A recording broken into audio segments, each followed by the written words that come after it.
To Invictus, we've got this 2012 Porsche 911. This is the 991.1 Carrera S, the last of the naturally aspirated. This has got a lot of spec. You've got the tilt and slide, glass roof, last of the naturally beautiful silhouette 911s, whereby I think they've kind of ruined it after this generation when it went to the 992.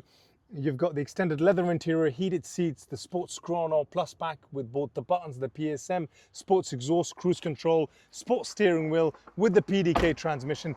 This has everything you could potentially pack into a Porsche 911 with the Basalt Black metallic paint color with the 20-inch 911 Carrera S Alloys. If you're looking for a stunning 911, this is the one.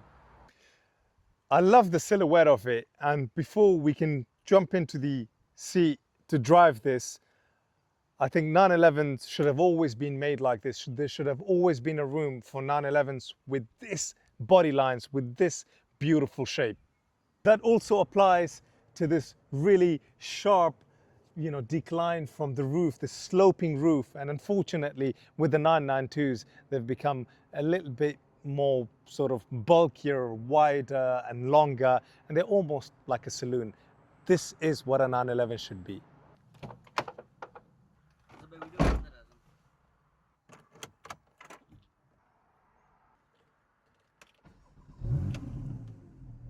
Now, being behind the wheel, nothing gives me more pleasure in a 911 than being in this space. I also do love being a passenger. I did the NC500 in a 911 GT3 RS, and then having that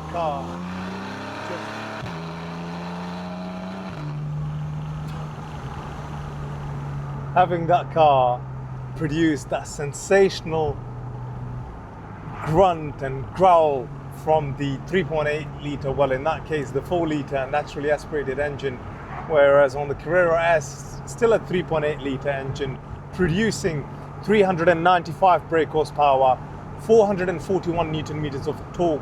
A top speed that this offers is 187 miles an hour, and a 0 to 62 miles per hour is possible in 4.3 seconds.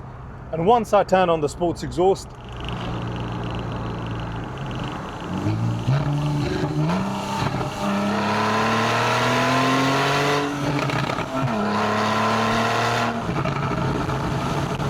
this is what it's like with the sports exhaust turned on.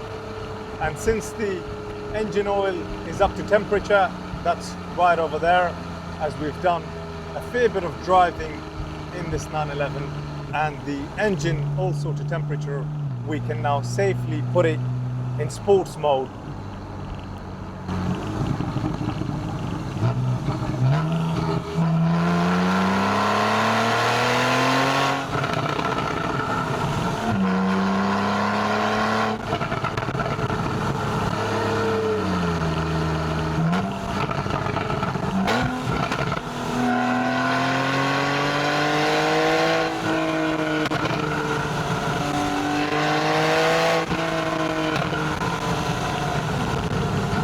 I really hope that you can hear the sound of the exhaust, because it sounds incredible. I mean, I wouldn't want to be in any other space than this sound from the flat 6 boxer engine. And this is something that I'm able to do at 30, 40, 50 miles an hour. Imagine on the autobahns in Germany, imagine on the roads in the south of France, or whether that's in Wales or some beautiful open countryside roads.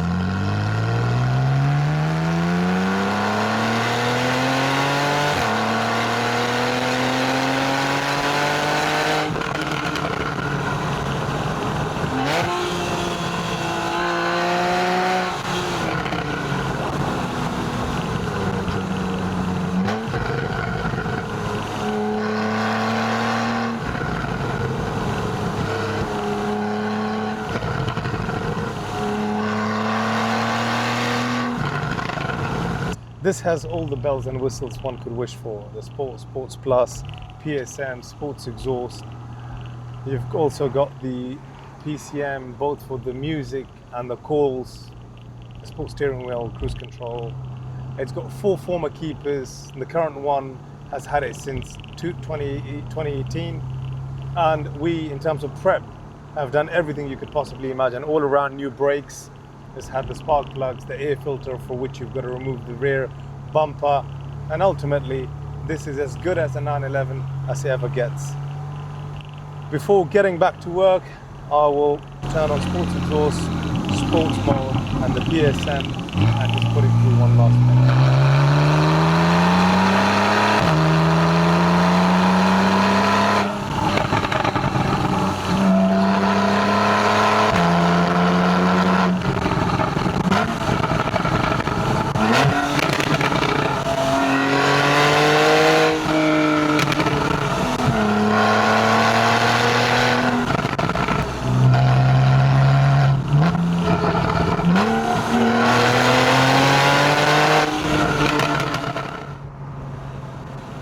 Genuinely, it doesn't get any exhilarating than this.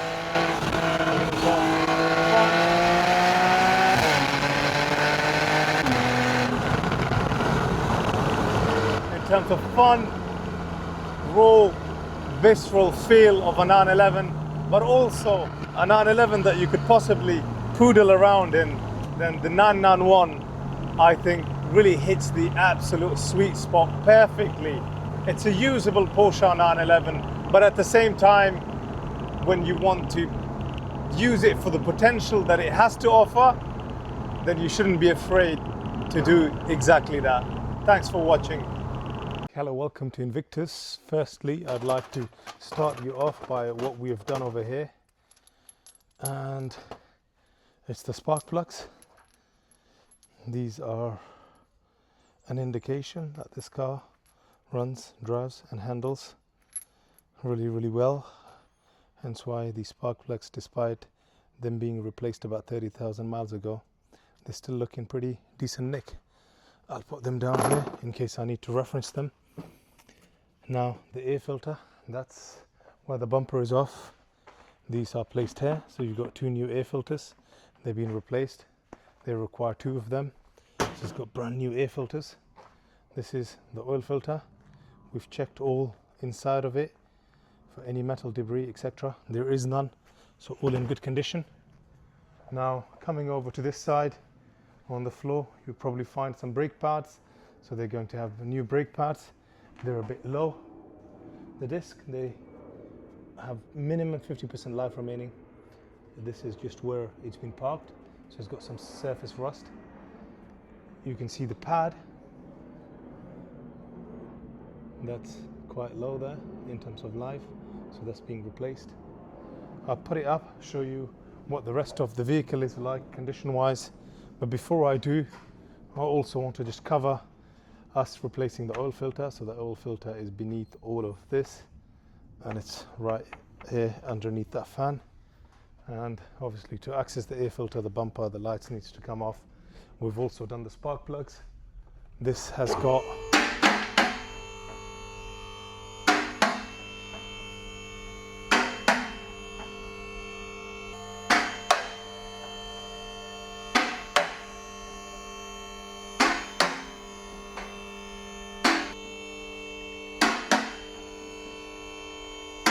has been given the full treatment, as well as you can see, this tire is going to be replaced as well. It's very low on tread. The driver's side has been replaced. It also has a new thermostat there and a water pump. The heat shields are all in good condition and they're not broken up. You can see the new sun plug, so it's got brand new engine oil, and the back boxes are all in good condition. This will also have new nuts and bolts and exhaust gaskets there as well. The level sensor here, unfortunately, that's snapped, so that we will replace as part of the prep work that we are doing. On this side we will also replace that as well, because on this side the level sensor has ceased. All the engine trays, there are no leaks from the engine, from the gearbox.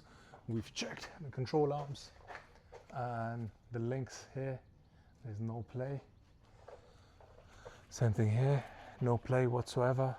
Again with the control arms, the under trays are all in good condition, no issue anywhere on any of the under trays. The reason you find water on the floor is because we were obviously flooding the drains at the top and then just pushing them out to be cleared. The front tires have got plenty of life remaining, but unfortunately it's got age-related cracks that will replace. Both the front tires will be replaced. Again, the front ascent pads have got plenty of life remaining, at least minimum 50% life remaining there. The suspensions components are all in good condition. Coil springs, they're all in good nick. No issue there on the coil springs. They're not snapped or broken like they were on that Cayman. And same thing on this corner. No play. We've checked it. Level sensors here is in good condition. It's not broken or seized like the rear. This is what they're like when they're working. And the coil spring there is in good nick as well. Now I'll bring it back down just to show you what else we do as part of the servicing as well. So it isn't just a filter replacement.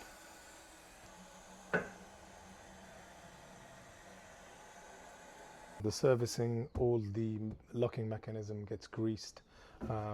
So are the connectors on the battery, all the suspension components there as well. New pollen filter there at the bottom. The drains are cleared. We'll give that cabin space a good clean so that it's well presented and in good nick. This is in pretty good condition bodywork wise. It's just unfortunately the bits and pieces that we've picked up as part of the inspection and the work we have picked up, we're cracking on with it, just to make sure a car of this caliber, of this level, is in as good as a condition we could possibly get it in.